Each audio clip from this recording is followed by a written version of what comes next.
that. I have some ground rules to go over before we get started here. And it's been a little while since I've read this script, so bear with me. First of all, my name's David Tim. I'm the chair of the Tenant Landlord Commission, and welcome to our June 14th meeting of the TLC. Audio of today's meeting is available via phone, and if commissioners, presenters, or speakers lose internet connectivity during today's meeting, please reconnect with us that way. If you're joining us through Teams, please keep your phones and devices muted until you are called upon, and please turn off sound any other devices around you to minimize interference. When you're called upon to speak, you must unmute yourself by clicking the microphone icon located in your meeting command bar. And if you're dialing in by phone, press *6 to unmute. Commissioners, if you wish to be recognized to speak, please raise your hand, and I would appreciate if commissioners would keep their video on throughout the meeting to the extent possible. Public speakers, you'll be given an opportunity at the beginning of the meeting to make comments, and you'll be provided 3 minutes to speak per organization or person. A speaking timer will be used, and if you're dialing in by phone, we'll provide a verbal warning at 30 seconds. The meeting chat is available for presenters or commissioners in need of technical assistance and should not be used for discussion, public comments, questions about agenda items, or requests for more information. All public comments have to be shared verbally for the record during the assigned public testimony period.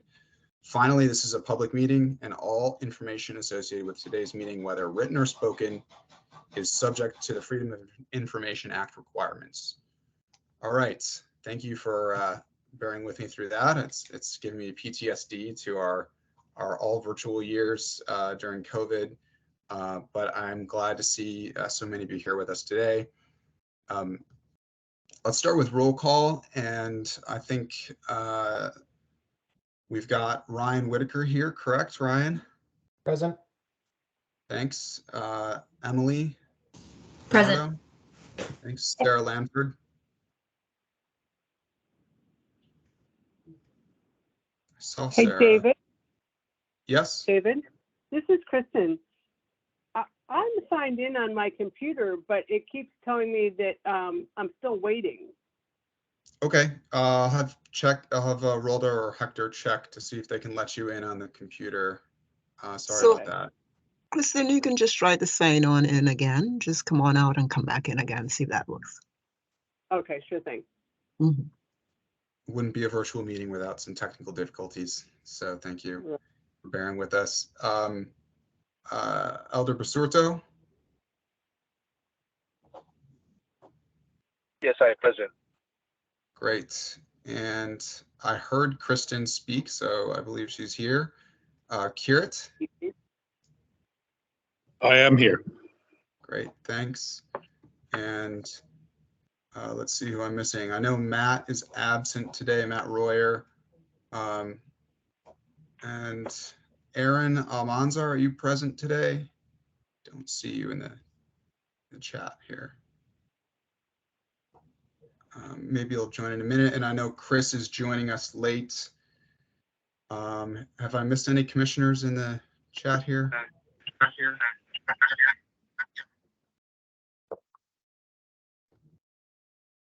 Great. Okay.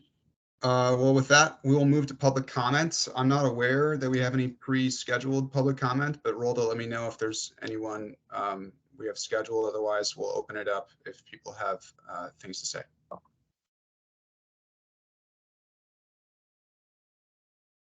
The one scheduled is just for the item number 6. Okay.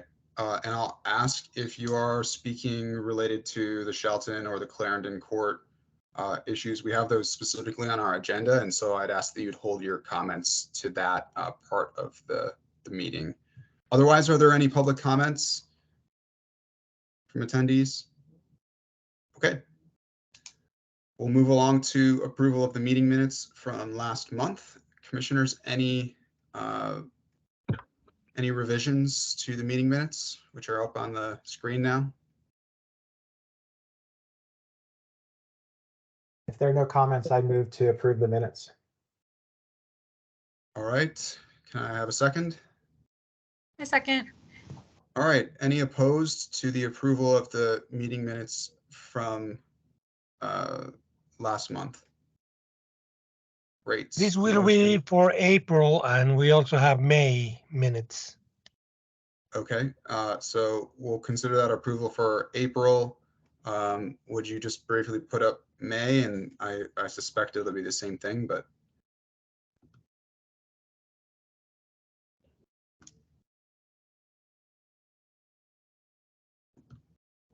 All right, can I get a motion to approve the May minutes?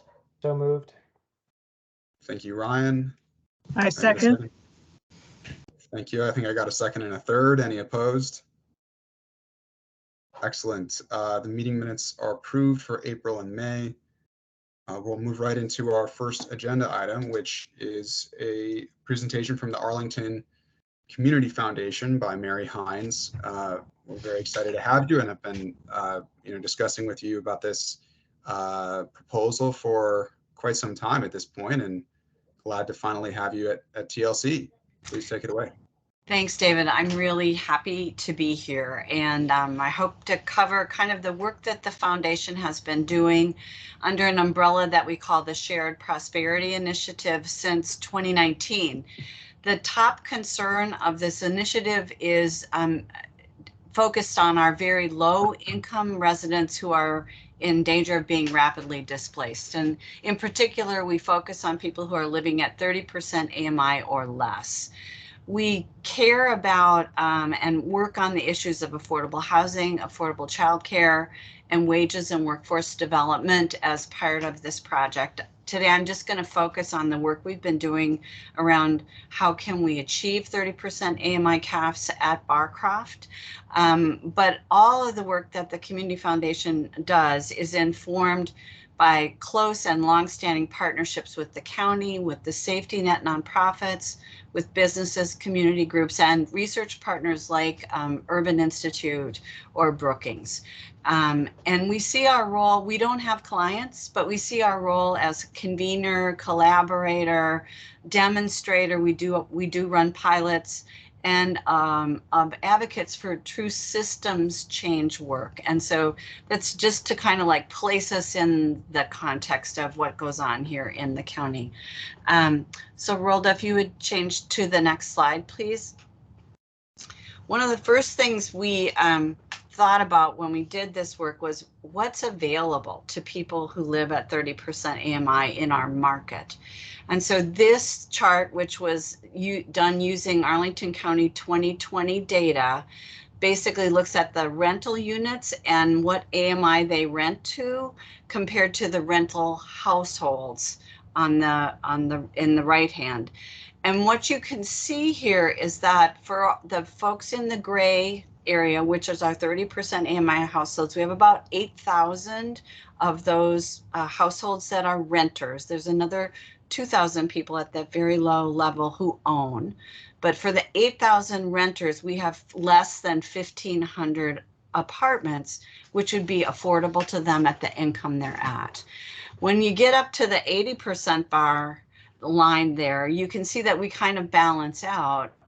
And quite honestly, that is partly the result of the low-income housing tax credit program being focused on 60% AMI, producing 60% AMI units for many, many decades, and the county AHIF going in to support those units as well. So we have a mismatch between affordability that people need and what's actually affordable in the market. Next slide, please, Rolda. So who are these folks? Who makes 30,000 or 30% of area median income here in Arlington? 30% of area median income for a family of 4 is about $42,000 a year. So you can see based on this work that a child care worker is on average in Arlington, and actually these numbers come from the Metropolitan Jobs EQ real-time data on median wages across all experience levels. So it was done last summer. And the hourly wages are what people make on median here in the DMV. And you can see that hourly wage translated into a full-time salary, although we really have to say all the time that people in many of these positions don't have full-time salaries, they don't have benefits, often they don't have health care.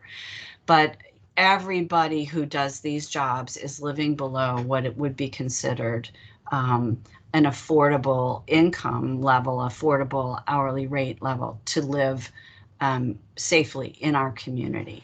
So these are all jobs we need. They're part of our ecosystem, and we focus very particularly on working families in this space.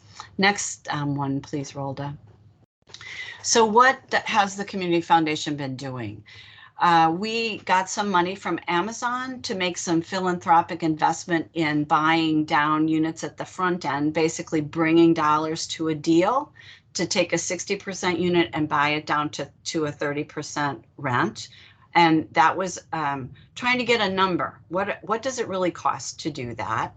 And our big takeaway is right there. It costs about $170,000 of additional investment to buy a 60% AMI unit down to 30% for 30 years. We do have some papers that we've just finished that now explain this in more detail, and I've asked Rolda to email them to the commissioners after, and they'll be posted on our website. But that $170,000 is an important number to understand. We also did a 2-year rent subsidy program that was philanthropically funded, where we took households that were in at 30% AMI but living in a 60% unit to trying to validate the county's housing grant program and look at, is it different if you have different rules about who can qualify? And the reality is that our grant program, our subsidy program, provided the same amount per year that the county program does. And the county program is projected at $9,300 a household for next year, for, well, the year that'll start in July. And we took those learnings and we have turned that into advocacy for 255 of the 1,334 units which have been committed to remain affordable at Barcroft. That 255 of those would be at locked in at a 30% AMI rate. So built into the plan would be enough investment to pull those down, those units down, so they just remain at 30% AMI and would not need a housing grant to help a low-income household stay in that unit. So how do we get to 255? That's you know, kind of a random number if you're thinking 1,334. So Rolda, if you could go to the next slide, please. The orange bars show who was living there by their self-reported AMI incomes in May of last year. So there were 255 households living at Barcroft who said they earned 30% AMI. So that's where our number comes from. The deal for Barcroft was basically a commitment by the 3 investor partners, Amazon, Gyre Lynch, and the county, to maintain 1,334 units at 60% AMI or less for 99 years. Gyre Lynch, as the developer, was tasked with creating a plan that would allow them to get there based on the money that Amazon and the county put on the table. And their plan, which they presented last fall, is the blue bars. So you can see they only have 31 units at 30% AMI. They have the bulk of the units at 50, which is more affordable than 60. And then there's some at 60. But we looked at that and we thought, gosh, you know, we're going to need an awful lot of housing grants to help people at 30 and 40 if we peg them at 50s. Is there a way to take this upfront money and spread it differently and achieve something that's more affordable across the range of affordability? And so that, if you could go to the next slide. So that was our key question. Can we spread this money differently? And in order to do that, we had to understand how the deal was initially constructed. So Gyre Lynch did something very conservative. They said, we're only going to go for 4% low-income housing tax credits. We're going to get some for rehabbing, 1,000 units, 1,004 units we're going to rehab, and we're going to knock down and build new construction for 300 of them. And each of those has funding associated with it, as you can see there on the right. So you get your 1,334 CAFs, and you use $298 million to get there. $310 million is what the county and Amazon put on the table. So there's room to think about what could we do differently. So next slide, please.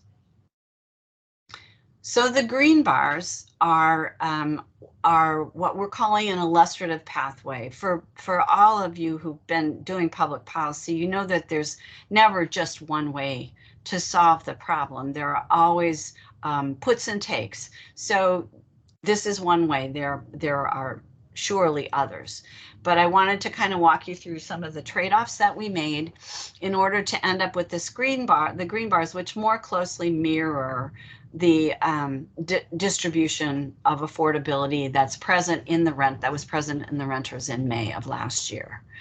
So we continued the Gyre-Lynch approach of using 4% credits. You all probably know they're not competitive.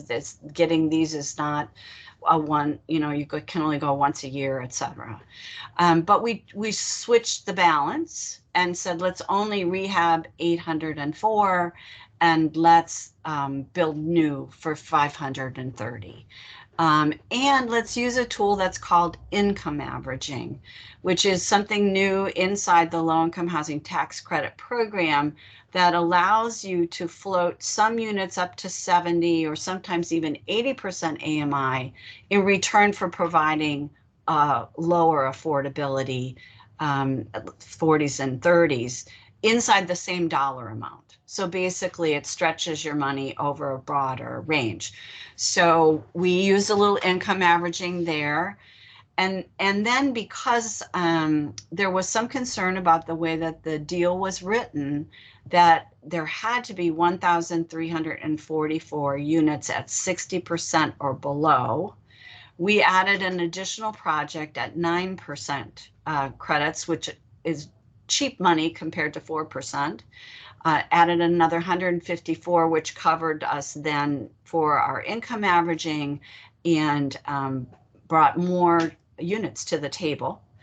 And we did that also inside the same amount of money that was put on the table at the beginning. And this kind of an array of affordability would mean that if people progress through the income bands, they continue to be able to access a unit that is the right affordability for them. We still don't need a lot of housing grants brought to this property because we have flexibility across the income bands, and we're meeting many of the other goals that were laid out in the agreement. So that's the sort of the big idea here is we can get 255 this way, and we can do it all with the money that's on the table. Now the county board also has some other tools, next slide, that are being discussed. Get to the next slide. And if you've been around Arlington and Brown development, you know that height and density can bring additional benefits to a project. And so there's some anomalies in how the form-based code was done because the commercial areas were done before the residential areas. And so there's some height mismatches, and there's some other kinds of assumptions that were made during the Columbia Pike Plan. And adjusting those I guess, baseline understandings that were baked into the plan, which is all within the county board's control, could indeed bring more flexibility to how the money is spent, could bring additional units through the addition of density.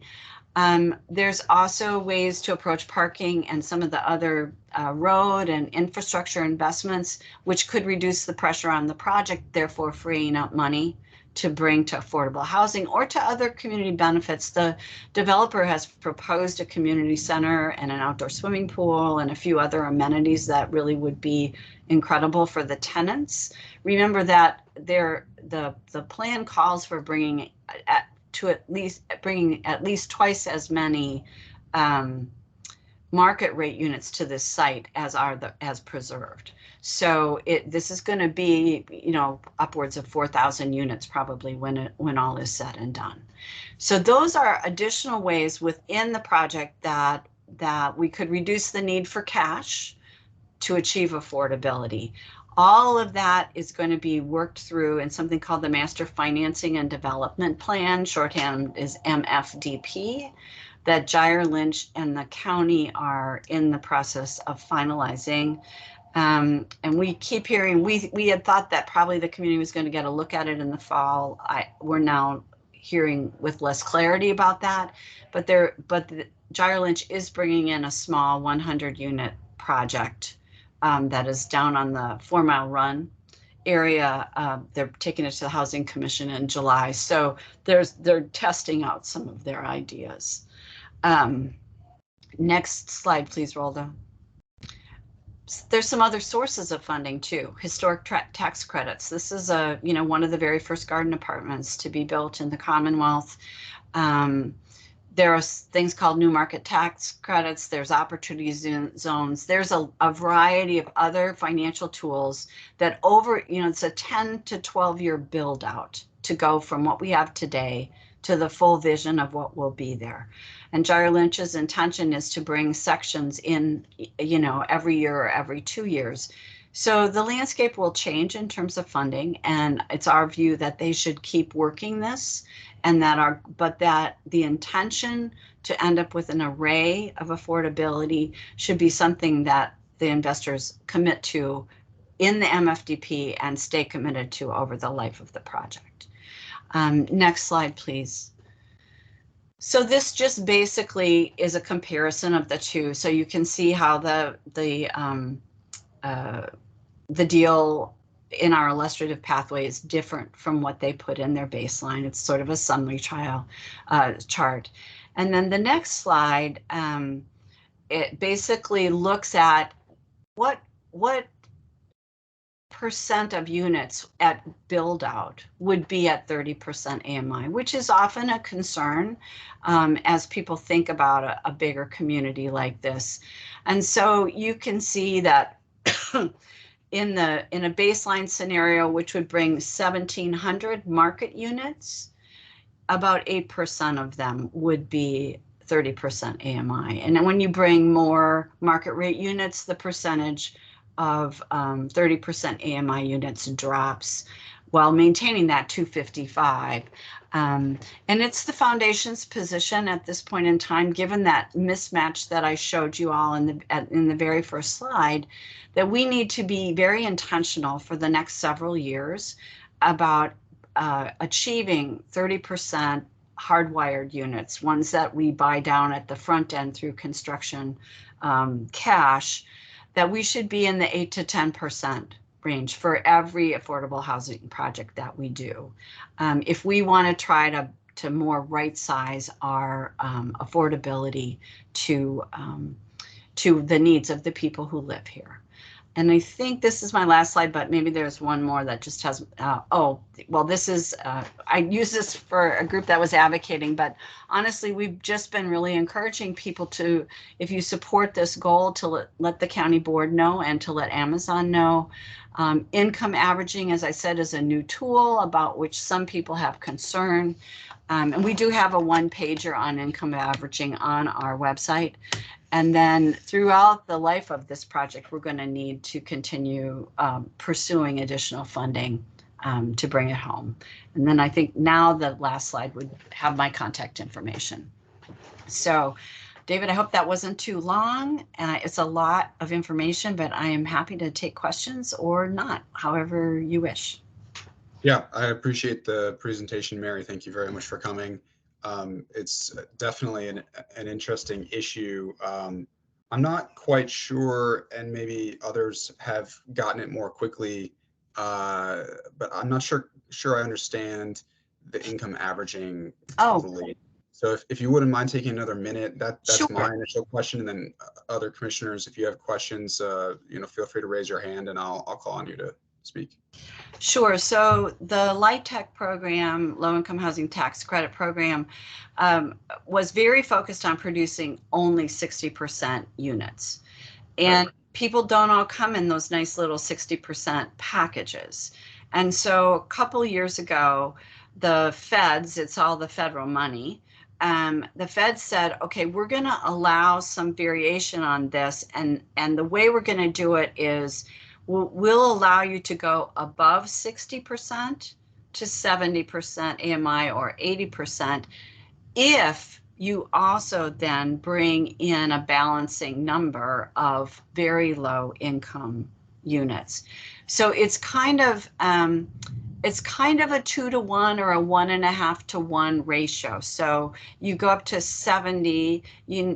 To get one unit at 30%, you may need a unit and a half at 70%. So basically, it's a 3 70s for 2 30s. If you're at 80s, it's a 1-to-1. You get, 180 will get you 130. The idea really was to kind of stretch the dollars that were already being invested, but to get down to these low levels, which require an infusion of cash. And that 170,000 that I talked about, what that really is calculating up front the reduction in your revenue stream that's going to happen over the life of the contract, and saying, okay, if we bring that money in up front, then our mortgage will be less because our cash flow will be less. So that's how that is calculated. And of course, it's subject to vagaries of the market. Construction costs go up, so will the cost of filling that gap. But relatively speaking, the other thing that we discovered in all of this is let's just use 170,000 to buy down.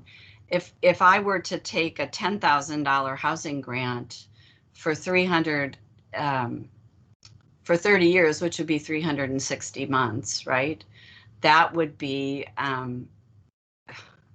$360,000 as opposed to 170 to buy it down up front. So while it feels good to be able to say I'm helping very directly this person with this $10,000 grant, that $10,000 grant has to be appropriated every year. If I can bring the lower amount of money in up front, then I don't have to think about those people anymore because they're in a place that's already affordable. And the contract that governs the building is written with an expectation that we're going to have a mix of incomes. We're not going to all be at 60. So we can't not do both, but we need to shift some of our money into achieving some 30% hardwired units. Did I help you on income averaging? I could talk about this stuff for a long time. Yeah, no, that helped. I think you mentioned that there was some controversy related to it, and in sort of steel manning, right, the other side, the fact of the matter would be, generally speaking, that you're losing a certain number of units because you're having to switch some to higher in order to get lower 30%. Yeah, That's which right. is why in our illustrative pathway, we basically brought in some more units to counterbalance. Right. That's right. I will just be honest with you. It's Amazon was who was particularly upset about this, and they've obviously had a leadership change in their housing fund, and so we're hoping to meet with the new people soon to see if they have the same concern about putting up. I mean, the census also showed that there were not an insignificant number of people living there who were at 70 and 80% as well. Yeah. And I'm happy to open up to other commissioners if they have questions right now. Yeah, Ryan, go ahead. Mary, thanks for your presentation. I'm a small landlord, and the only properties that I operate in Arlington are market rate affordable units. Mm-hmm. And, I mean, I find it, maybe my comments will be ironic in light of the very spirited, let's just say, debate over missing middle. But, I find that I'm sure there's a need, and obviously the presentation you had for who makes $30,000 and what kind of jobs do they do is obviously compelling. We want and need those people in our community. I'm curious about, kind of the depth of the need, like how many people, and you're targeting a very specific number at 255 units. Is that enough? Is that not enough? Is it too much? And I'll tell you, as somebody who operates market rate affordable units, the question I get the most often from people who see our units and our rents say, gosh, will I make too much income to qualify for your apartment? And I get that question all the time. And what that tells me is that they're going to other places, frankly, that I, have to compete with, and they, subsidized housing of some sort or another, and they don't qualify because they make too much money. And and very rarely do I get somebody who doesn't demonstrate enough income to pay, $1,400 a month in rent. That's still a lot of money. I'm not, when I moved to Arlington, I was paying $600 a month in rent. So I get it, but I'm just there's for somebody like me who operates Class B apartments in units, buildings that are like 12 to 20 or so units in per building. And they're nice, clean units, but they're not fancy and they're market rate affordable, right? But I still have to compete against subsidized units, and it's difficult. And so I find that even with the income averaging thing, the thing I kept thinking about was like the middle is getting squeezed out of this. You might get some 80% units and you're going to get some 30% units, but how many 50 or 60% units are you getting? And so right, so that's why that green set of bars really does show that you can address 30, 40, 50, 60, and 70 all in the same property. In this large property, we have to also say Barcroft is pretty unique in Arlington. It's a large property. This commitment up front to make it all, continue affordability at all of them is also very unique.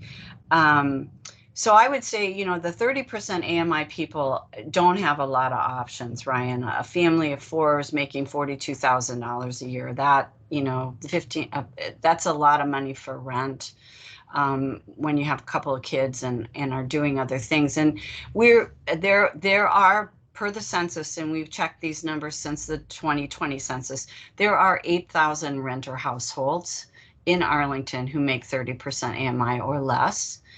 A chunk of those people are people who have disabilities of various sorts or mental illness. They live on SSI, right?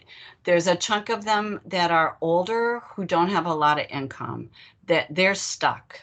They're working families. What we know about working families, based on data that is collected in the housing grant program, working families on average are staying in our housing grant program about 5 years.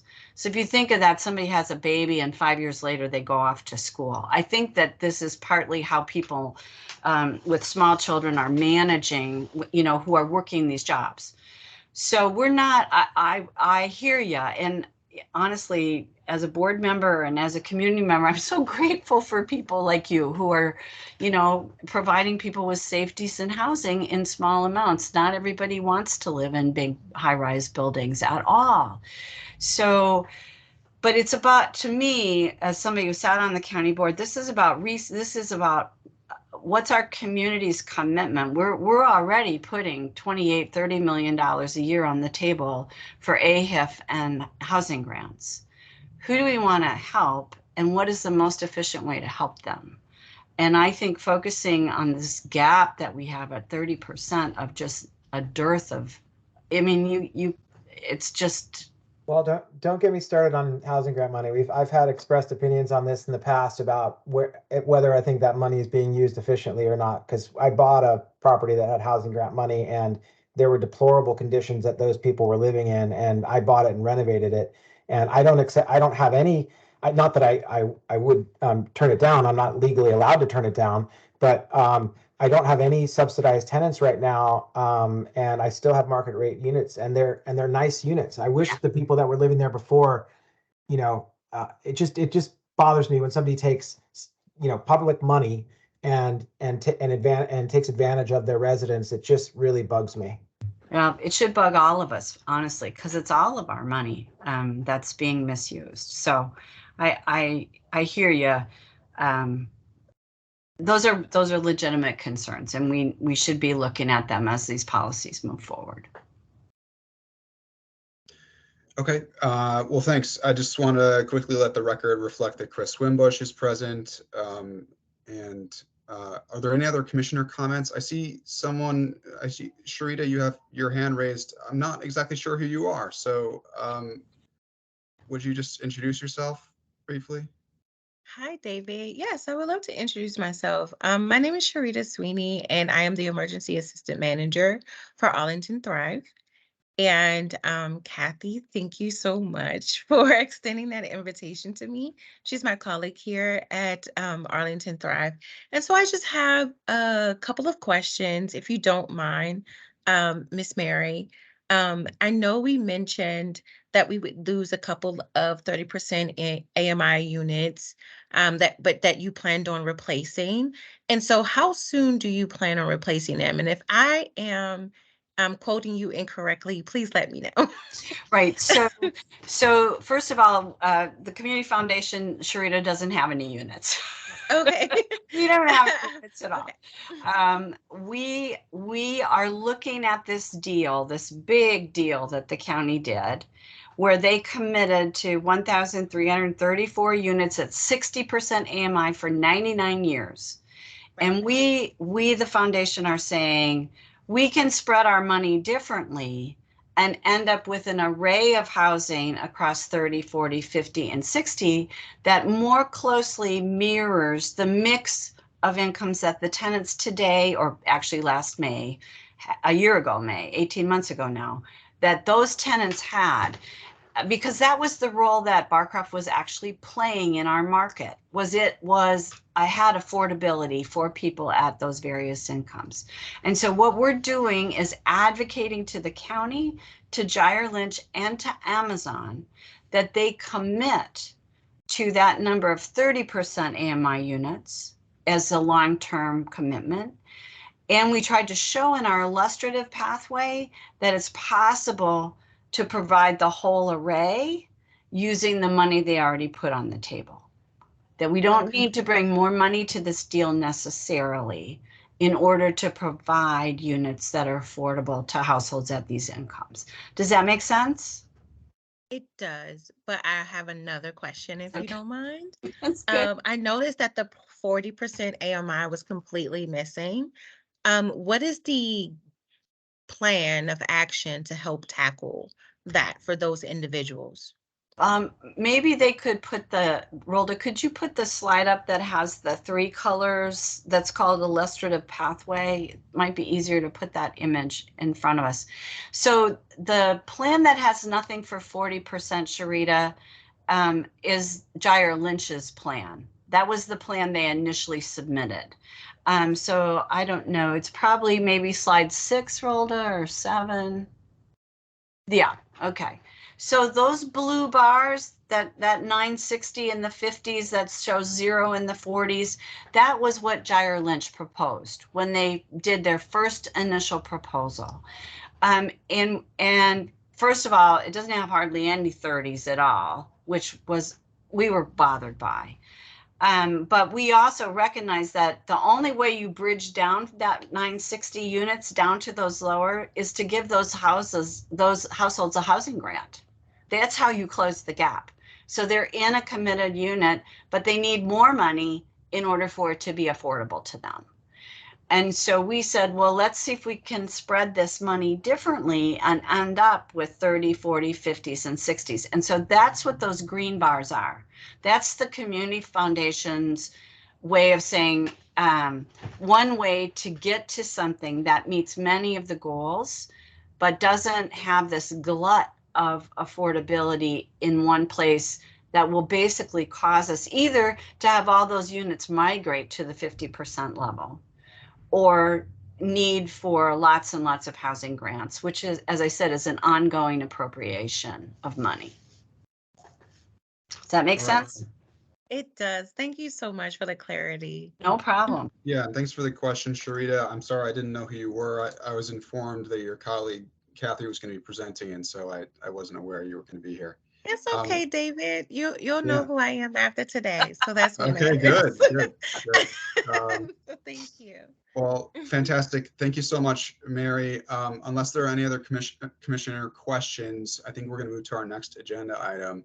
Thank you so much for having me, and Yeah. please know that we are a resource. Happy to answer people's questions.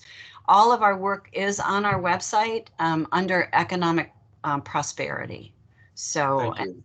and as I said, I sent Rhoda the papers on our pilots so that you guys have access to those. And Mary, have you spoken by chance to the Housing Commission yet? We've not made a presentation to the Housing Commission. Definitely could. Kellen's been aware of our work all the way along, and the same offer I made to you, I made to transportation, to housing, and to planning. So right. It's just a question of people taking us up on it.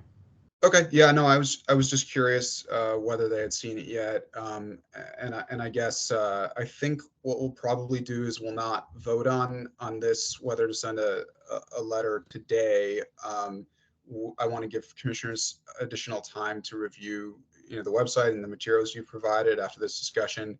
But we'll likely take it up for a vote on our next meeting in July. That's great. And if you do send a letter, please copy us. Will do. Okay. Thank you so much for having me. Bye-bye. All right. Well, we do have scheduled next eviction trends with Jonathan Francis from Legal Services of Northern Virginia. I do not see Jonathan on here, but maybe he's called in or is listed as a guest. I'll just give him a minute to declare his presence. Otherwise, we'll move to the presentation by Arlington Thrive on the same subject. Okay, we'll go ahead to Kathy and Sharita to the extent you're presenting as well, talking about post-COVID eviction updates, something that the TLC is very concerned with and has been thinking about a lot this year. Go ahead. Thank you so much for inviting us to come to the meeting tonight. We really appreciate the opportunity to share about eviction trends, both some of the numbers and then some of what we're hearing from our case managers who have been working with clients over the past few years. And I invited Sharita Sweeney, who is our Emergency Assistance Program Manager, to join the meeting and to cover more of the numbers, numbers of clients, amounts we've been assisting with, because that's really her wheelhouse. I am the Director of Programs for Arlington Thrive, and I oversee our case management team, who has been providing case management to individuals seeking emergency financial assistance. Thrive is actually moving out of that kind of contract that we had with the county. It's those services are now going back solely with the county. So we are instructing individuals just to call the Community Assistance Bureau if they need emergency financial assistance. But because we're wrapping up now, and because it's also fresh in our minds, we certainly can provide information on trends and of course, we're still doing the financial management of the emergency assistance, so cutting the checks for landlords or making electronic payments as the case may be, as well as assisting with other needs beyond just rent. We also assist with utilities and medical bills and clothing and a large variety of expenses. But I'd like to turn it over to Sharita to cover kind of the picture and some of the numbers that we're seeing with evictions and assistance. And then I'll come back and talk to you a little bit more about some of the trends our case managers have been seeing. And I will also, Kathy, speak to some of the trends that we're seeing on the emergency assistance side. I'm pretty sure they're similar, but there may be some differences there. Okay, so as far as numbers are concerned, Thrive has helped 266 families thus far to prevent eviction. We have helped to distribute $3.4 million in funding, and we've also been able to assist with keeping 718 families housed. However, there are some challenges and some trends and things that we're seeing. So I just want to very briefly kind of go over some of that. So I'm going to start with our efforts, of course, for this fiscal year, the remaining fiscal year that we have left, which is 2 weeks, but also what our plans are moving forward for 2024 for our fiscal year. So our organization's efforts to help prevent eviction thus far have been providing clients with grocery gift cards so that they can reallocate those funds to help pay for utilities and rental assistance. Um, some of our other assistance that we are providing are commuter cards or funding towards commuter for transportation so that families don't have to worry about how they're going to get to work once again, so that they can reallocate those funds for utility and rental assistance. Another thing that we're working on that I'm pretty sure Kathy will be happy to go into detail on is our child care assistance program that we've created, which is basically helping families that are low income find sustainable childcare subsidies so that parents can return to the workforce. So that way they'll have a two income household versus a one income household, which is a trend that we're noticing, especially if they have a household that has young children, and also during the summer months when children are out of school. So that's some of the things that our organization is doing to try to help prevent evictions in the Arlington County area. As far as trends are concerned, we have noticed that a lot of these families during COVID and a little bit post-COVID have been very reliant on county dollars to help supplement income as far as helping to pay for rent and utility assistance. We are actually paying out more money now, post-COVID, than we were during COVID, which is something that's kind of concerning, simply because I believe families became very reliant on the county during that time, during those dollars, and maybe there has been some miscommunication. Maybe we haven't been the best at communicating that during COVID, you were still responsible for paying your rent, but a lot of families took that as, oh, there's a eviction moratorium, so I don't have to pay anything. So we have noticed that a lot of families have maybe had the means to pay their rent, but chose not to pay their rent simply because of misinformation. I don't want to speak for everyone who has decided to not pay just for their own reasons. I'm just kind of generalizing that aspect. So my hope, of course, is that families were just receiving miscommunication and didn't realize that they needed to still make some effort to pay their rent during that time. So that's part of the trends that we noticed. We're also noticing that families of 4 or more are moving into units that are listed for 4 or less, simply because they are trying to make sure that they provide, housing for their families, but, also trying to make sure that it's affordable for them. But there are restrictions to that, so they tend to omit individuals from their lease as a result so that they can try to get secured housing, affordable unit. So that's another trend that we have been noticing.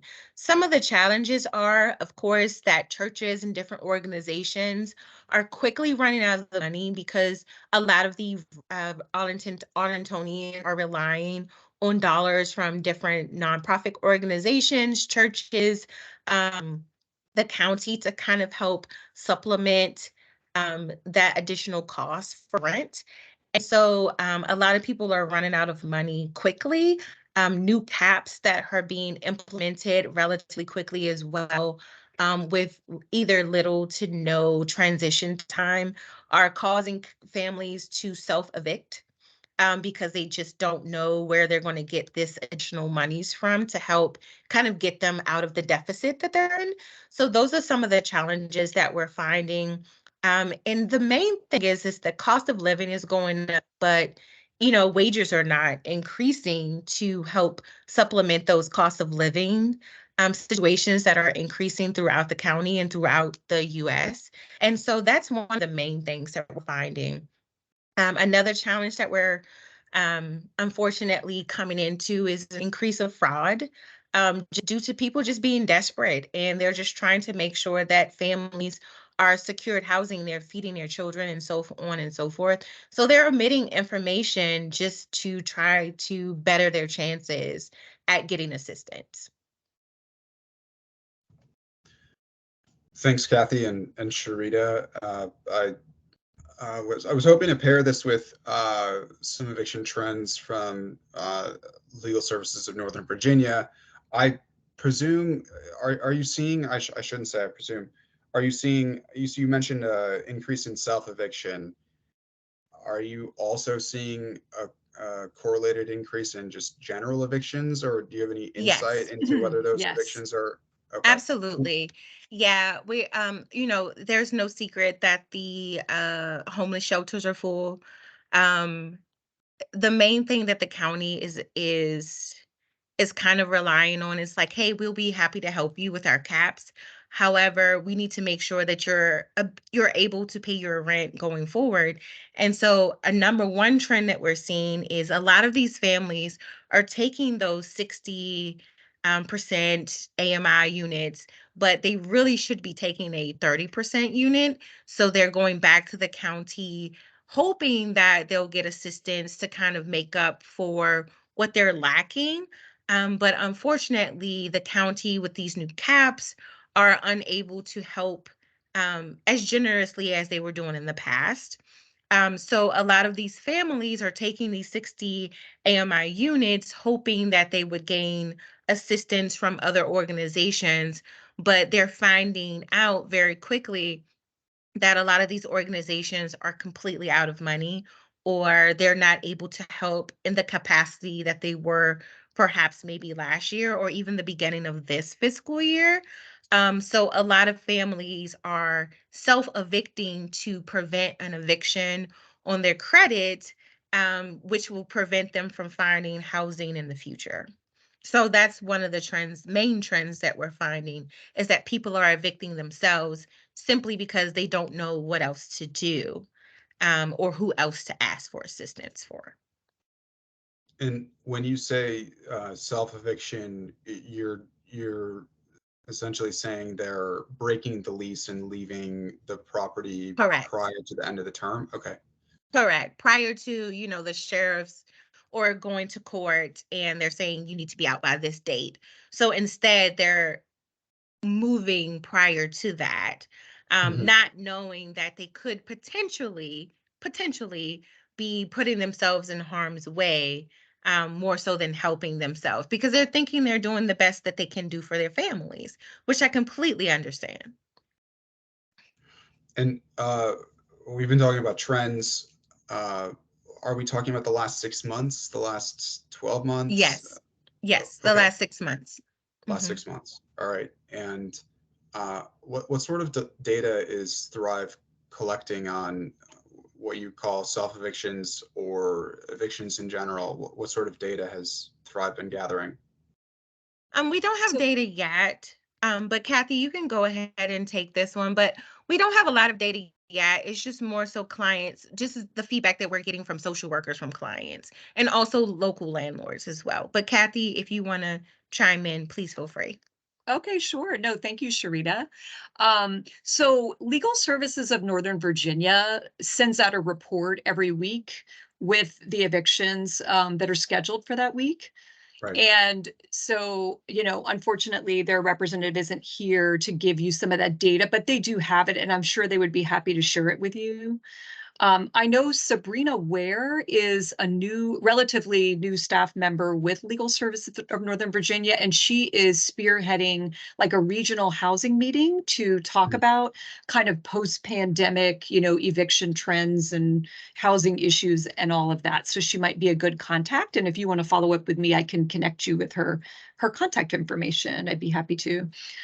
Yeah, that'd be I great. also wanted to ask, I'm not sure how familiar you all are with the caps on assistance that Sharita was referring to?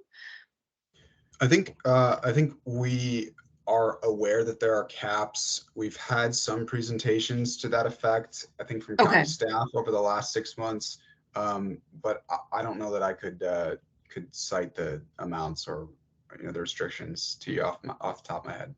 Yeah, no, sure. I mean, I just thought I would kind of explain that. So prior to January 1st of this year, there was no real limit on how much people could apply for. Right. And decisions were made really based on the needs of that family. And there certainly was a examination of whether the family would be able to pay rent moving forward, instead of just funding them if they demonstrated some sort of need. Initially during COVID, there were certain funding sources where you had to demonstrate that you had lost your job to COVID, or you had some kind of COVID related difficulty. And then after a while, that funding kind of was used up, and it went back to just the state and the county funding. So the county really was able to assist people with quite large balances, 16,000, 20 something thousand, really large amounts. They let the community know, and our team and their social work team let the clients know that a change was coming. In October, they took initially people at 80% of area median income were eligible for rental assistance during COVID. And as of October of last year, it went down to the usual 50% of AMI, which is the usual income limit for a lot of county assistance. And so that was the first change. And then the bigger change was that there was a cap starting January 1st of this year of $7,000 maximum payment. And then about a month ago, the county announced that as of July 1st, the cap was going to go down even further to $3,000. So when you're looking at some of the affordable units, like for a family of 4, a 2-bedroom affordable unit with like AHC or APA tends to be about $1,700, $1,800 at 60% AMI. So a $3,000 amount wouldn't cover even 2 months of rent. Say if someone became ill and was totally unable to work and lost their income, for example.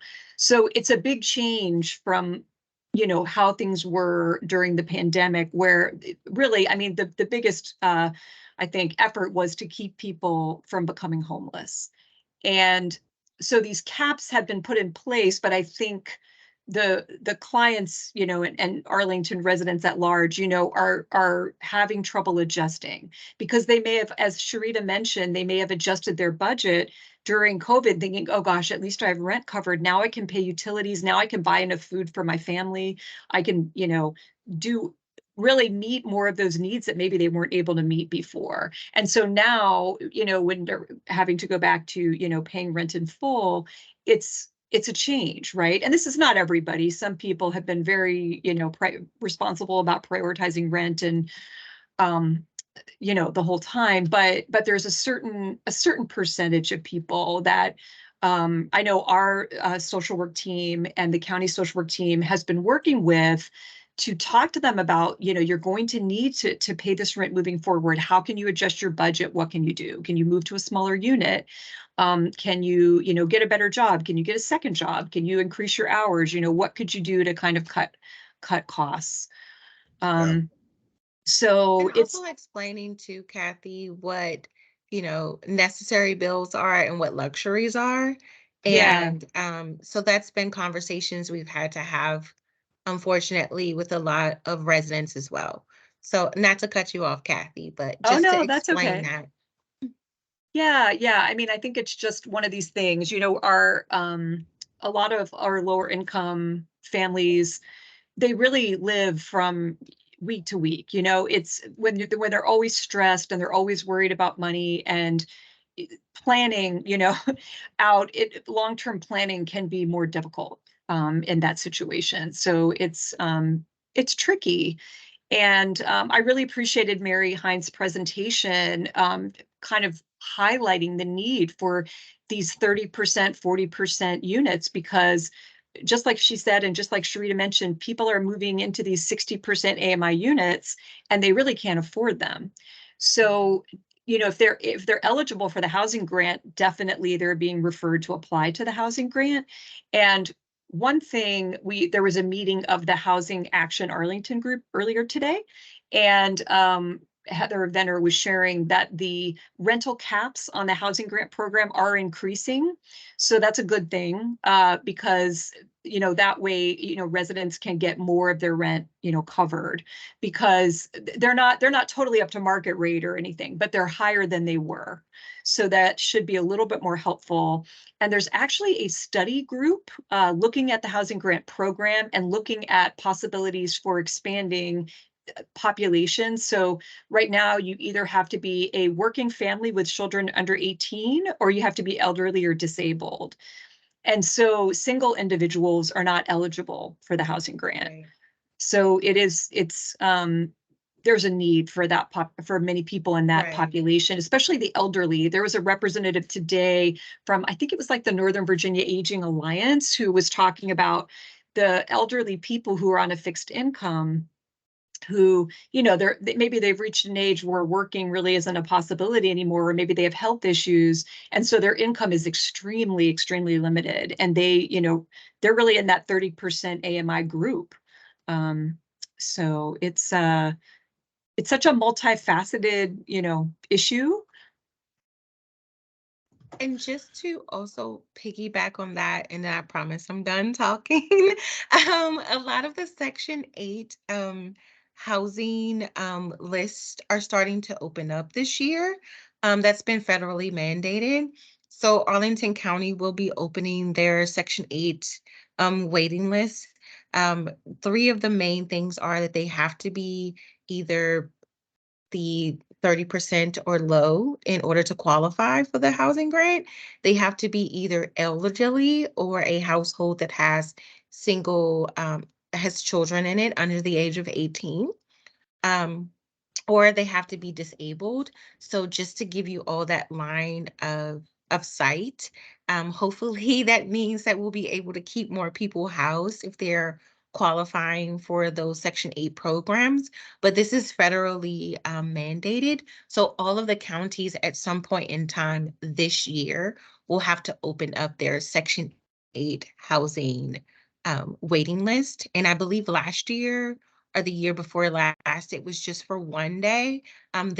This year they're mandated to do it for 7 days to give more people the opportunity to apply. But those 3 things that I mentioned earlier are the things that they're looking at for qualifiers. No, thanks Okay. for mentioning that, Sharita. I think there are efforts going on, you know, to address this crisis really that we're facing, with more evictions, shelters being full, you know, the not a lot of 30 and 40 and 50% units, you know, primarily 60% AMI units. Yeah, Kristen, I see you have your hand raised. Go ahead. Thank you. With regard to the opening up of the Section 8 vouchers for 7 days or whatever, what has been done so far to cull through the current list and move it down and see how many people are still in need of the voucher program, or, you know, maybe they've left the area, they make too much money now, et cetera, because the last time that topic was brought up, was my understanding that the wait list was, you know, 4 to 5 years long. It still is. It still is. Yeah, they are opening more slots, and my knowledge on this is very limited, so I do apologize if I cannot fully answer your question. But from what I do know is that they are increasing the number of vouchers or Section 8 clients that they had. So hopefully that can help accommodate some of the people who have been on the waiting list already for a number of years. Don't know if that will be very helpful for the people that are trying to get on the waiting list moving forward. But I do know that there are some qualifiers around that. And the main thing is that whatever Section 8 housing grant that they are applying for, they do have to live in that area at the time when they are called to say, hey, there is a unit available. So if these individuals who decide to apply for the housing grant for one reason or another decide to relocate out of Arlington, they would be ineligible, which is not helping them in the near future. But I just wanted to just be very transparent with what those qualifiers are. Well, as a landlord, one of the challenges that we have is that when people apply to get the Section 8 voucher, if they aren't listening carefully, or if there's a language barrier, or if they're just hopeful, we go through an entire process of helping them find an apartment in their time frame, give the tours, go over everything, and reach out, and only to find out they don't even have a caseworker assigned to them yet, because they're number 487 on the list or something. So it seems sort of crazy to me to open up a wait list when you can't satisfy everybody who's on it, and we don't know how deep that list is, and then to open it for more than one day. I mean, we're shooting ourselves in the foot, and we're giving people a lot of false hope. I completely understand. I do know that this is the first year in multiple years that they're going to open up the housing grant to increase the housing grant applicants. For a long time, that number has just been the number. They haven't increased that at all. So I do know that this year is the first year nationally that they do plan on increasing the number of Section 8 applicants. Again, I don't work for the county, so I'm providing you as much information as I can.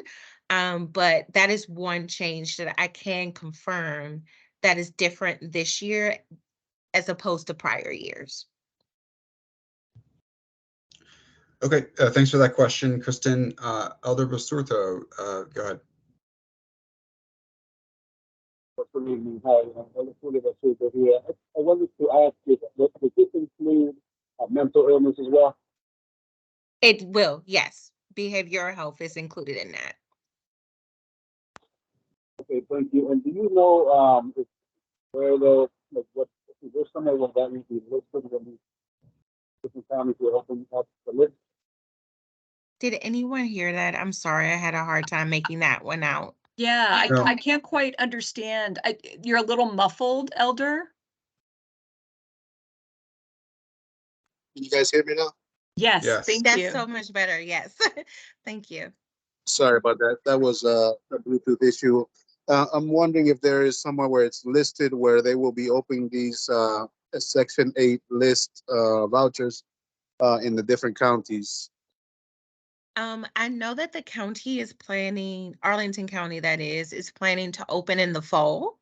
I do not have the exact date, but I'm pretty sure we can locate that somewhere for you, just to give you the dates. So, David, would it be appropriate to send that information to you, and then maybe you can share it broadly across the other organizations and landlords if we were able to get that information? Yeah, we'll distribute it to the commissioners, and to the extent individual landlord commission members would like to distribute it to their networks. They're free to do that, but you should send it to Rolda and I. Rolda. We'll Okay. pass it along. Yeah. I'll do my Thank you. best if I can locate that for you. Okay. Good. Well, we really appreciate you joining us. I'm sorry, Elder Basurto, were you finished? No, just saying thank you. Okay, great. I don't think there's any other questions or comments. We're very grateful for your coming and talking to us about this. As we close this agenda item, I just want to ask whether there's anything specific that you think, maybe in terms of legislative priorities that the TLC should be considering, submitting to the county board and advocating for at the General Assembly. I don't know of a specific bill. I, apologize, but I think, like, I know that I heard today at the meeting that some nonprofits have been able to use funds from the State Affordable Housing Trust Fund to expand their rapid rehousing programs and then place more people in housing with a subsidy through that rapid rehousing program. So if there is an opportunity to advocate for more funding in the Affordable Housing Trust Fund, I think that would be an important issue to follow. Okay, I thank would you. second that. Mhm. Thank you. All right, well, again, we appreciate your coming, and we're going to move to our next agenda item, which is some follow-up on the Shelton complaint that we heard at our last meeting. I understand we have Paul Bernard from AHC here, assuming he's still with us. Yes, David, I'm here. Okay, great. Rhoda, before we get to Paul, do you have a quick briefing for the commissioners on the progress we've made since the last meeting? Yes, we did get a report, and I thought perhaps Paul was actually going to speak to this report. Okay, that's fine, yeah. Is that the case, Paul? Would you be summarizing this report that Jennifer Smith provided to us? Yes, I can do that if you like. Okay, go ahead. Okay, go ahead, Paul. So first, thank you for the opportunity to speak to the Joint Commission. Last month, both the Tenant, Landlord, and Housing Commission, a few tenants, a few residents from the Shelton came and voiced their concerns, and we thought it was important, and we take these concerns seriously. We thought it was important to provide you with some follow-up. I'd like to just give some general comments first and then jump right to the specific 3 issues around billing, around staffing and customer service and leasing and research. First and foremost, we try to put our residents first. We value resident feedback, don't tolerate poor customer service from anyone, and that includes retaliation. When we learn about issues, we've tried, and hopefully we've demonstrated how swiftly we try to follow up. It so happens that same week of your commission, Harbor Group had already planned for a resident meeting, which was held. That meeting was held before the joint, county meeting. I attended that meeting along with other AHC staff and senior staff. We regularly meet with Harbor Group. They are the property managers over at the Shelton.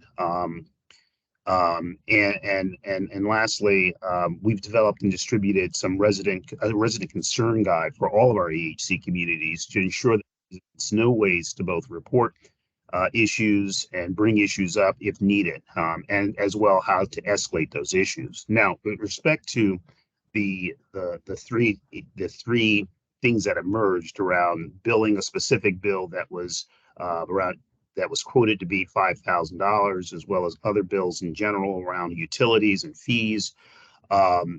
Couple things. Since your last meeting, we've tried to locate the $5,000 water bill that the resident brought up at the May 11th meeting. Unfortunately, we were unsuccessful in doing that. It's not clear that the county had any success either. We don't know. Roller could speak to that. But we were able to review water and utility bills for the last 6 months. And those, the results were that we didn't find any bill anywhere near that amount. The largest bill that we saw were a handful of bills that were around $300, but most of them were well under $100 a month. What we think could have happened is, just in terms of background and history, when Harbor Group took over the property, they combined all the bills, and it included both utilities as well as rent.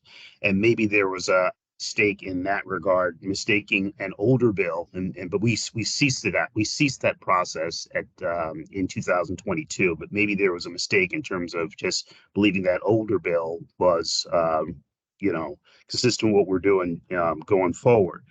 So on a related topic, with respect to fees, we have recently reviewed our fee policy across all of our portfolio, and we're planning to roll out reduced fees across the portfolio. And we hope that we haven't done it just yet, but we will do it within the next couple of weeks. And we hope that that will be received as both compassionate and consistent with our goals towards equity. Want to talk a little bit about staffing and customer services. We recognize, like everyone else, that staffing has changed at the Shelton in 2022 when AHC closed down its management company.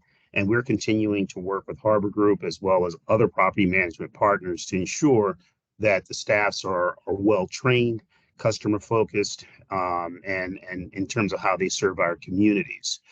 And that's a work in progress. With regard to the issue around leasing and recertifications, we acknowledge that we were behind in the Shelton. It was both due to staffing shortages and challenges on receiving just paperwork, and that the paperwork that met the compliance needs. What we've done as a result, Harbor Group, they've added hours, evening hours and Saturday morning hours to complete recertifications. I just want to give you a sense of where we are. We have 6 files that remain at compliance, 3 pending from residents, and 8, unfortunately, residents have been unresponsive. For those residents who aren't recertified, they automatically go to a month-to-month lease until the recertification process is complete. Now, once the process is complete, you go back to being on an annual lease. And regardless of your recertification status, increases are only allowed in a 12-month period. And residents receive at minimum 60-day notice before an increase goes into effect. I guess what I'd like to say, and sort of where I started in my opening comments, is that we value our residents and expect good customer service. When there are issues, we act swiftly. And at the end of the day, one of the things we're trying to accomplish with our new strategic planning is to be a lot more resident-centric. So those are the comments or updates I'd like to add to the commission. Certainly open to any questions. Yeah, thanks. Ryan, go ahead. Thanks for your comments, Paul. I'm just curious. What steps do you guys take to oversee, specific management at the properties? Because a lot of what we hear at the commission is our complaints around interactions with, the actual management on site, whether they're dismissive or, of claims or whatever. And it's not just to, AHC properties, it's for other properties as well. But I'm just curious, what kind of oversight do you guys have on kind of on-site management? Yeah, Ryan, thanks for that question. There are 3 levels of oversight. There's just the traditional asset management oversight, which includes both physical as well as, we ask questions around, treatment of residents. Then we have weekly meetings that incorporate both asset management as well as resident services, with our property managers. And when we are aware of issues, we raise issues, and when we're aware of issues, we bring those to bear. And then there's the emergency or the issue that occurs out of cycle. And either that's going to be Jennifer Indo or myself responding if it gets elevated to our level. And I guess that's my point. It might, it seems like some of this stuff might not get elevated to your level until a resident comes to something like the TLC or, another body before it maybe hits your radar. So we self-manage all of our own properties, so we are owners and managers, and so I certainly understand from an asset management level that you might not have the the day-to-day interaction with some of the residents, but to the extent that you guys aren't getting the service from your property management team that you would expect, that especially as you said, that customer service is a priority for you all. I would just think that a way to be more engaged with actual property management would be important in achieving your stated goal of excellent customer service. Um, I appreciate that, and hopefully, I mean, what we're doing now in terms of that ongoing engagement, it's both the asset management responsibility and function to be engaged on a more regular basis. On a monthly basis, we meet with each and every property manager with our resident services. Some of that is just an added meeting. Some of that's a part of our evictions preventions policy that we rolled out back last year in August of 2022. So we think we are in regular contact. There's a different issue I believe that you're raising, and at the end of the day, folks have to perform, and if they're not performing, then we have some decisions we need to make. Thank you. Hey, Paul. Thanks for your presentation, and I appreciate the seriousness with which you are taking the complaints that were raised. You mentioned that you're considering a revision to the 10% fee. I mean, can you tell us any more about what you're going to plan to move towards, or what are some of the options that are being considered? It'll be released fairly soon. But just to give a preview, those fees that we had been charging, they will be reduced dramatically. Okay. Would love to get a copy of your final policy once it's released, Absolutely. so that we Absolutely. can review it at the TLC. Any other commissioners have questions for Mr. Bernard?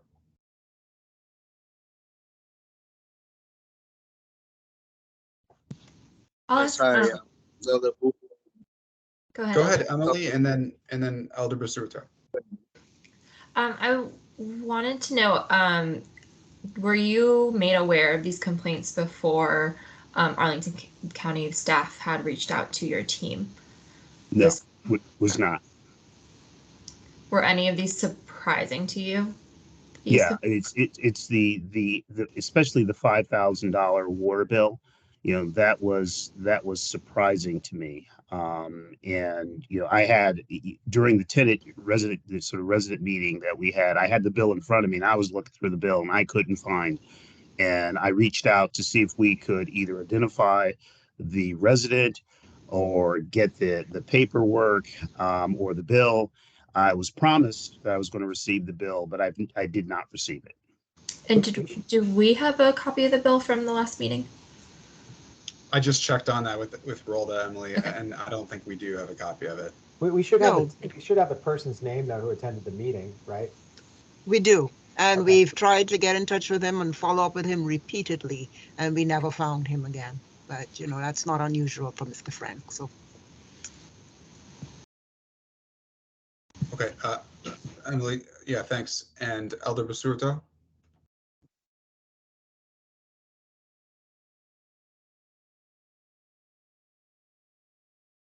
I'm wondering, there were also some reported issues about security in the building. I think drug distribution in and around the building, and also I heard about a gunshot or something happening in the building. I'm wondering what's being done about security, and also there's other issues with Harbor Group going on in, I forget which complex this is, and it's in North Arlington, with ant infestations, and Harbor Group not being able to help the residents there as well. Are you aware of that, and do you know what can be done to help out the residents if they have to temporarily remove themselves from the apartment? So I can't speak to the ant infestation because this is the first time I'm hearing that. But as to the security issues, there's a special Green Valley Association committee that's meeting on, I think, a biweekly basis. I was at the last meeting where representatives from Arlington County show up. The police were there, and we are there to review improvements. And we are constantly working on ways to increase what we do. We are working with the police to deal with loitering issues. As to the gunshot or the discharge of a weapon inside a unit, that happened a few months ago, and the police and we are both dealing with the issue. But that was an accidental discharge of a firearm.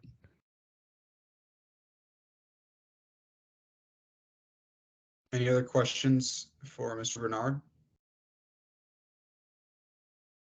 Yes, I wanted to hear the answer to that follow-up question about, I think it's Westover, one of the units in North Arlington, where a resident has had to move out temporarily. They're trying to address like a terrible ant infestation. It's been fogged 2 or 3 times, and the ants continue to come into the apartment. There's a small child inside of the apartment as well. And I know they met with Harbor Group, and there was no resolution there. They just pretty much told them that they had done what they could, and they sent them to the county. And then in the county, they told them that the shelters were full. And so I'm wondering, is there anything that can be done through resident services or other means? Because this one resident right now is staying in a sofa with somebody in somebody's home temporarily, trying to get this resolved. I think they're going on 3-4 weeks now. So again, this is new information, and my sense is if I have the information, I can do something about it. So if you wouldn't mind providing that information to me, I'll make sure we hop on it tomorrow.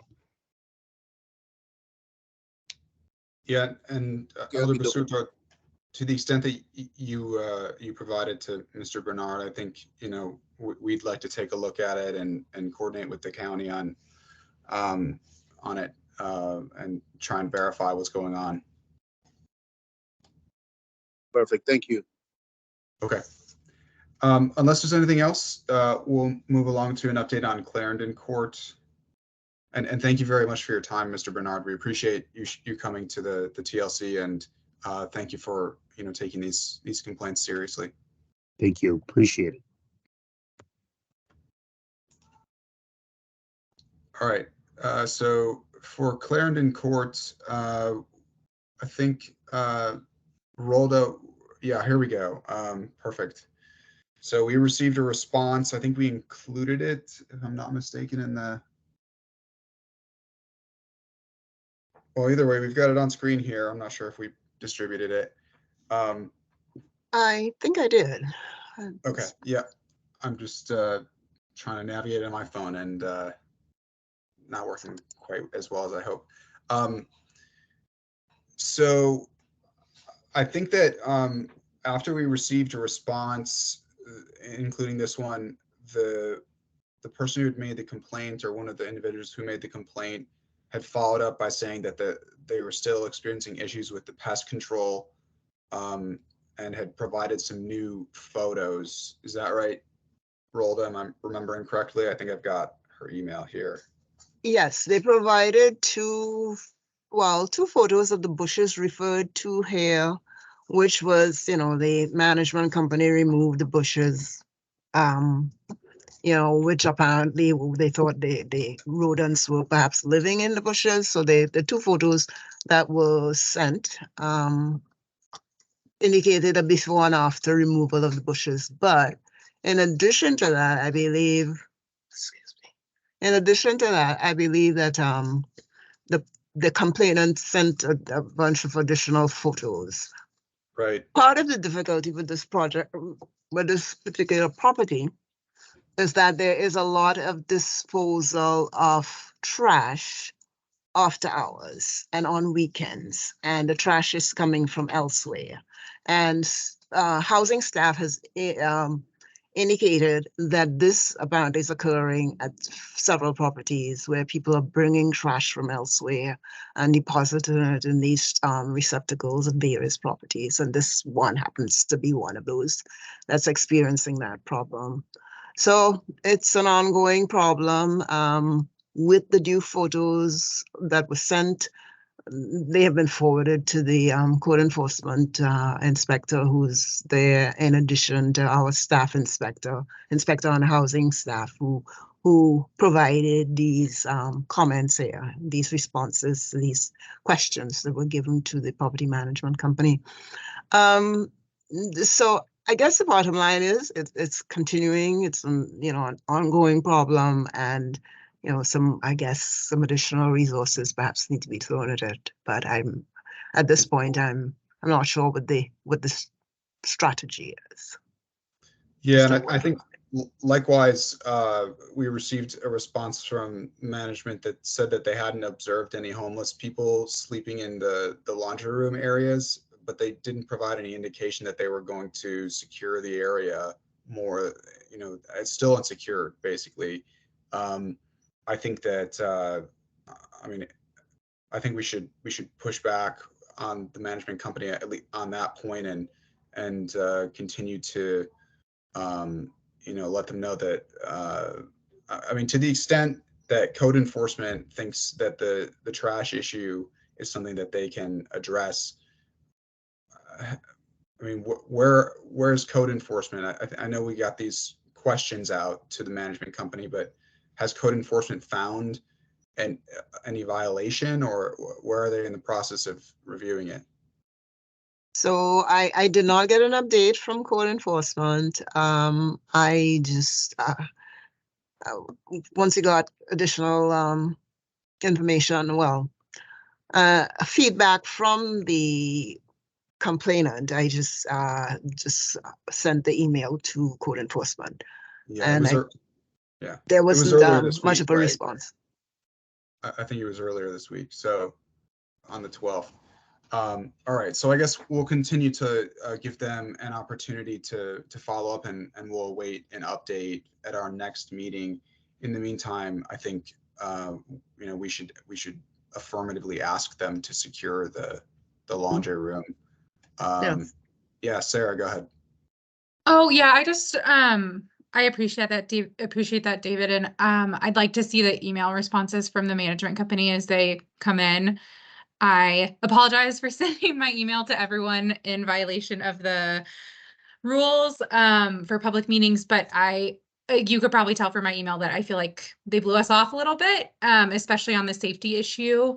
And I just appreciate more info, especially about the homeless folks sleeping in the unit or in the laundry facilities.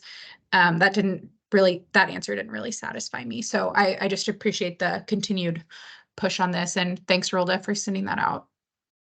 Yeah, agreed. Part of the difficulty that this and other property management companies are experiencing is a severe staff shortage. Yeah. And so in this particular situation, it sounds as if they are present on the site. It sounds like three or 4 days a week. And that does not include weekends, clearly, because that is when a lot of the trash is occurring. So that is a part of the problem here. But I think our intention is to, in fact, elevate this and look to the property owner at this point to try to get some involvement at that level. So that's good. That's the last I heard. Yeah, let's do that as the next step, Rhoda, and then just keep us abreast of any findings that code enforcement has. Yeah. Related to this and the last couple of complaints, and in discussion with some of the other commissioners, I have decided that I think it's a good idea for us to pursue a more standardized process for intake of these complaints, including sort of like a checklist in the same way that we do for our relocation guidelines, so that we ensure not only that things are being taken care of internally and that we're not missing steps or failing to check with certain responsible parties, but also so we can keep commissioners informed about these things. Clearly this is one of the most important things that the TLC does, and I think it's been a failure on my part to not publicize all of the efforts that are ongoing behind the scenes that I'm often CC'd on that commissioners aren't necessarily. And so I'm taking responsibility for that, and I plan by the next meeting to come up with a process in consultation with staff that commissioners can comment on and approve for all ongoing comments in the future that we receive. Are there any other questions or comments related to these updates from the complaints we received last month? Okay, we have subcommittee reports. I'm not sure how many updates we have, but Emily, would you mind going first? Definitely, thanks. So we are meeting again on the 26th. The last meeting we had, we heard from Fairfax County about their experience with alternate dispute resolution. And it is not used kind of at all. So they have all of their resolution is done by staff on their housing staff there. So the next meeting that we have on the 26th, we'll have Jennifer Daniels there talking about what we really want to, what our recommendations could be. And David, I was going to say, my thought going forward is really strengthening our public comment and doing like a checklist and following up. So it'd be great, I think, if you can come on the 26th and we can kind of combine those efforts. Okay. Yep. Sounds good. And of course, all commissioners are always invited to attend subcommittee meetings to the extent they are interested in whatever's being discussed. And it sounds like this will be an important one. So I encourage you to attend subcommittee meetings, or where we get to do a lot of our work, because unfortunately, as you can tell, at 8:40 p.m., our time is limited on our monthly calls. So thanks for that update, Emily. So Ryan. quickly, I just wanted to add that in fact that, sorry, excuse me, that was the city of Alexandria that we had at the last meeting. We did reach out to Fairfax and they sent us, their process in writing. So we have both those jurisdictions in terms of what they do. Great. Okay. Ryan, do you have an update from outreach? Sort of. So we had a meeting last Monday. I was unfortunately time limited by an obligation to get to Dulles, so I was only there for about 40 minutes. But we did speak to Jennifer Daniels and her colleague, whose name is escaping me. And they provided an update.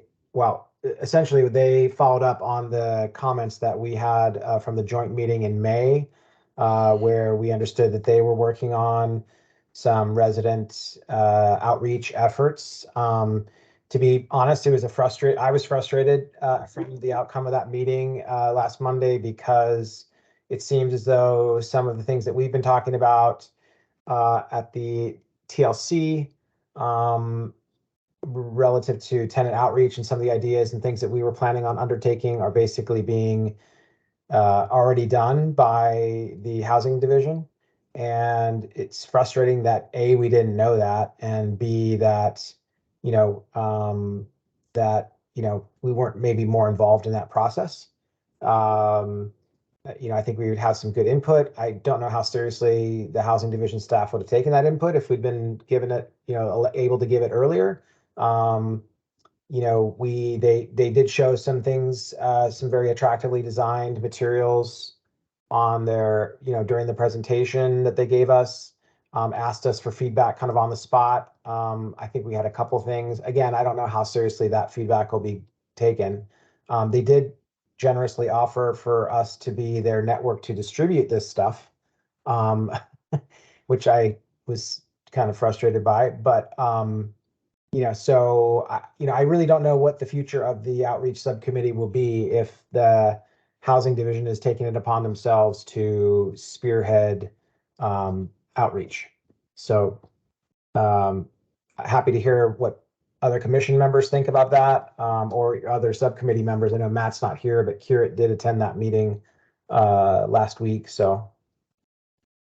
Okay. And Ryan, can whoever, or I guess Rolda, can you get us that one pager that housing has put together so that it's not a one pager. It's like multiple different brochures, which they plan on printing and distributing, which I also found interesting because, you know, when we started talking about this several months ago on the outreach subcommittee, there was definitely some, I don't know what the right word is, input or pushback that, you know, there wasn't money to print 50,000 brochures, but that's exactly what that's exactly what the housing division is going to do, apparently. So again, I'm not fully informed on their efforts other than what we learned last week. Okay. Whoever's on mute, if you could, whoever's just called in could put their phone on mute, because Maybe that was Garrett. Roll, you're on mute. So this process, this communication process and engagement with residents, that's our wheelhouse. This is what we do all the time, in various formats and various ways, whether it's workshops, it's, you know, having various community fairs. Now we have embarked upon actually creating the materials primarily with the intention to distribute our CAF units. That was primarily the focus and the audience that these materials were going to. So this has been in the works and it has intensified because, you know, we're always getting comments about people not knowing where resources are and how to find them and whatnot. And so we found that this is a way to do that. In addition to that, we have the upcoming, or ongoing project of updating the website, which again, you've probably been hearing, we all have been hearing about that for a very long time. Things take a long time to happen and to materialize. So there has been a concerted effort for these materials to be created now. And so this is what is happening right now. Well, I guess to respond to that real quickly, I would just say I was frustrated that hadn't been mentioned to us previously. Maybe the website stuff, that's fine, you know, redoing the website or whatever. But I mean, we've been having outreach committee subcommittee meetings for 6 months, and this hasn't come up. And further, you know, we asked a question about whether or not it would be possible to have the county board support either a required or voluntary initiative to you know, to have landlords distribute this, because a lot of the questions we get are not necessarily related to CAF units, but all of the thousands of other units in, you know, in Arlington County. And, you know, the TLC is obviously dedicated to all rental units, not just CAF units. So, I mean, I'm sure maybe you could tell from last week, I was frustrated from that meeting, you know, rightly or wrongly, I don't know, but. Yeah, and you know, for whatever reason, that communication did not get through as it should have, but I certainly knew that this had been going on, and it has come to the point where the materials are actually, you know, visible now. I mean, they had been working on this for some time, but now we actually have materials that we can comment on, and those different, well, it's not just documents, they're also doing some magnets and they're doing some other things. So I think some funding has become available to put towards this, and so they're trying to get this done. So this is why the intensity with, you know, with the work, and that is finally happening now. With regard to the question that you have posed from very early, that has gone through it is at the county attorney's office. They are handling it, you know, with an intern or somebody who's looking into it. So we are still waiting to hear what the outcome is from that, and you will be told as soon as we know. Okay. Roll, also, Ms. Daniels is going to be presenting in the next subcommittee meeting on the 28th. So if other commissioners want to be present there, you will be able to hear on that. What is she exactly presenting on, Hector? Again, the finals on the flyers and what they have presented before. Okay. Well, I mean, okay, but so the only time that we've ever seen it were when they flashed them on the screen at the last subcommittee meeting. So if everything's gone final, that doesn't sound to me like they're really looking for input from the TLC. I mean, I would think that would be something that we would be given, they would be sent to us and given a chance to review or whatever. That's kind of what I'm talking about, I guess. If that's not the case, that's fine. If they're gonna just do it and inform us, that's fine too. I guess, we're not required to comment, but to the extent that they're looking for feedback, I would think that they would distribute it to the TLC and we would be given a chance to do that. Yeah, Rhoda, I mean, if these, it sounds like these exist, right, in some form, whether they're draft or final, I think it makes sense that the commission sees it and gets a chance to talk about it at the next TLC meeting. Am I understanding correctly that there's a scheduled subcommittee meeting for the 28th? I must have missed that if that was. Yes, the schedule for the meetings was set up at the beginning. We schedule up to July, the third Wednesday of each month. So the next scheduled meeting is on the 28th of June. Okay, and so for that meeting, Jennifer Daniels is presenting those materials there as well, right? Yes. And I Okay. wasn't aware of that. I just until Hector just said it. So Yeah. I mean, I was aware of the meeting. I wasn't aware of what's being presented. Okay. Well, So just a bit of clarification. So are you asking for these documents to be presented to the entire commission, or is it to the subcommittee? Well, yeah, Dan and David? I think that I think you just distribute them to the entire commission, whether people who, aren't on the subcommittee want to look at them or not is up to them, I guess. But I don't see any reason to restrict it just to the outreach subcommittee right now. Okay, I would let Jennifer know. Okay, thank you. Okay, so and we don't know exactly when we're going to be getting a response from the county attorney's office. I mean, if they're putting a legal intern on it, I mean, I'm an attorney. I've got a little more experience than a legal intern, but I do want to make sure, again, that person is working with senior staff. Yeah, I want to make sure, I think, in light of some of the comments, that they're taking this request seriously. And I would like to get a little bit firmer of a timeline other than just that they have it in their queue, right? So, Rolda, if you wouldn't mind just following up with them, asking when we can expect a response, and maybe I'll pull out Westlaw later tonight or something. Okay. That was the subcommittee reports. Are there any other comments on subcommittee issues?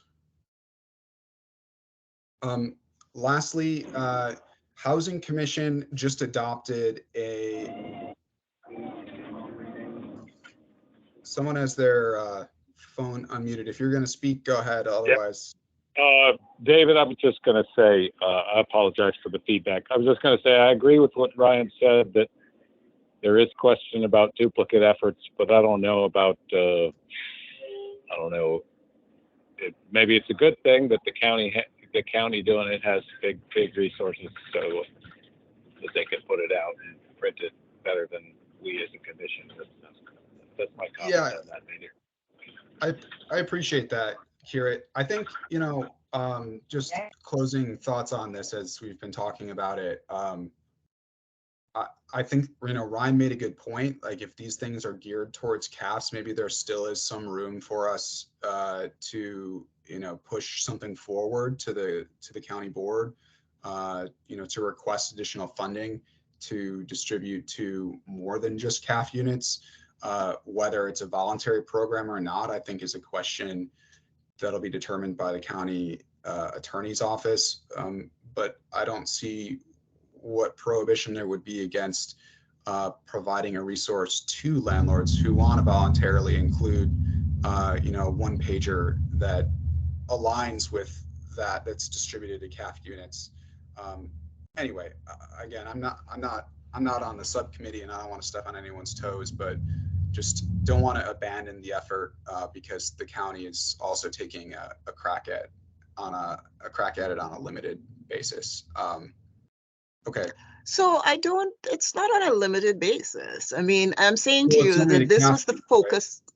This was the focus for the distribution, but I don't think it's the only areas in which the distribution will take place. But, that's where we're starting.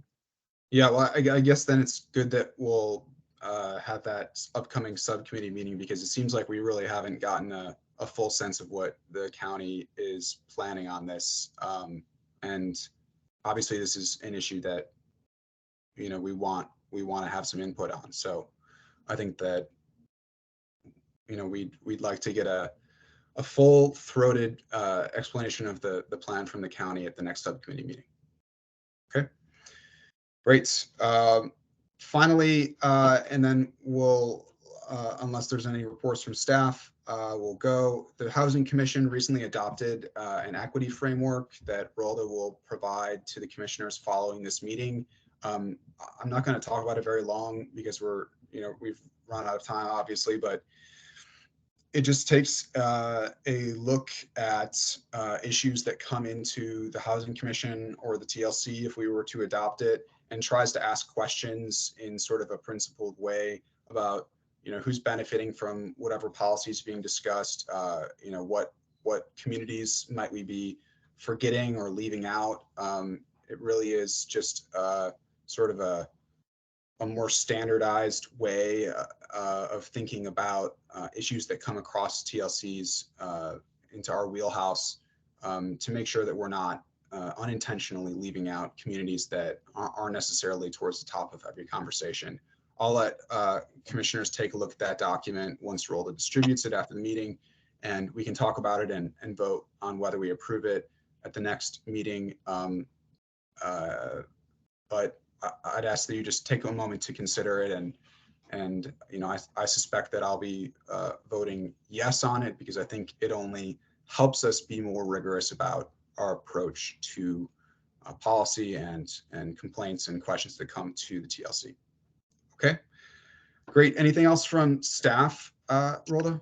So if I will, 2 minutes, I wanted to just give a quick update on the Tenant Summit, which was held 2 weeks ago on June 3rd. It was an excellent summit from all accounts. We got really very good positive feedback. Chris gave the opening remarks along with welcome from Vanessa, and then we went into the sessions as we had planned. So those went really well. People having those organizations there, the two legal organizations, in addition to people getting information about tenant organizing, and then the whole maintenance section with a panelist of code enforcement, environmental health, and our housing outreach coordinator. So those answers on maintenance were answered, those questions were answered, and in general it went well. So I think Sarah had asked to get a quick overview of that. So that went well. So we're looking to maybe do that on an annual basis. So we'll see how it goes, and of course, open to any suggestions on how to improve it and what else we needed to do to attract and encourage more people to come on out. So we'll see. Provided childcare, we provided food, we provided, and pretty much did a blast of marketing through various venues and different, medium. So. And Bugata was our partner, and then DHS, they did all of their programs. So it was a good session in terms of bringing resources there and also addressing issues. So yeah, I'm glad to hear it was a success. I was sad I wasn't able to make it. I had another obligation that day, and thank you, Chris, for stepping in and giving the remarks at the beginning. I'm sure you said things that were far more eloquent than anything I could put together. But maybe this is another area where we can coordinate with the county on outreach. So absolutely, so let's consider talking about that at the next subcommittee meeting as well. What TLC can bring in terms of input, and for the next one, if this is going to be an annual thing. Okay. Thank you. Also, sorry to interrupt. I want to indicate that, Marbella Phase 2 has completed the relocation of all the tenants. That was successful. They're proceeding to demolition. We're going to report next on the other two relocations they have, but right now, Marbella Phase 2 Site A, it's complete. Good. glad to hear that's going along well. And please let us know, of course, if there's anything, any issues that they're experiencing with the relocation. All right. Thank you, everyone, for bearing with us for a longer meeting than normal. I appreciate your time. That concludes the June 14th, 2023 Tenant Landlord Commission. Actually, I think I need a motion to adjourn.